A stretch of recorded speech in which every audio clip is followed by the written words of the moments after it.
ఉల్టా పుల్టా అన్నట్లే 'big boss' season 7 reality షోలో మొదటి రోజే నామినేషన్ ప్రక్రియ అంటూ కంటెస్టెంట్స్ మధ్యన గొడవలు పెట్టడానికి సీక్రెట్ టాస్క్ అంటూ ఇలా 'బిగ్ బాస్' అయితే అన్ని ప్రయత్నాలు చేస్తూ వచ్చారు. హౌస్ లోపలికి పెద్దగా ముఖపరిచయం లేని కంటెస్టెంట్స్ అడుగు పెట్టడంతో చాలా మందికి బయట ఫ్యాన్ క్రేజ్ లేకపోవడం వల్ల ఈసారి మొదటిసారిగా నామినేషన్ ప్రక్రియ కూడా పెట్టడంతో చాలా మంది కంటెస్టెంట్స్ లీయెస్ట్ ఓటింగ్తో రావడం జరిగింది.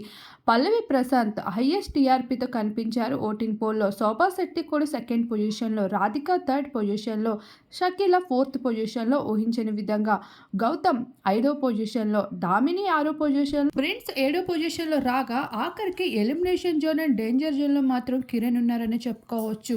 అయితే ఈసారి ఓటింగ్ పోల్ మొదటి నామినేషన్ ప్రక్రియ నుండి మొదలైపోవడంతో ఒక పర్సన్కి ఒకరు మాత్రమే ఓటేయాలి అంటూ డిస్నీ హాట్‌స్టార్ కూడా అదే విధంగా రూల్స్ మార్చుకుంటూ వచ్చింది. మరో 6 రోజుల్లో ఎవరి పెర్ఫార్మెన్స్ ఎలా ఉండిపోతుంది అనే దాన్ని బట్టి ఓటింగ్ పోల్స్‌లో కూడా చేంజెస్ రావచ్చు. ఎవరైనా ఎలిమినేషన్ అవ్వచ్చు.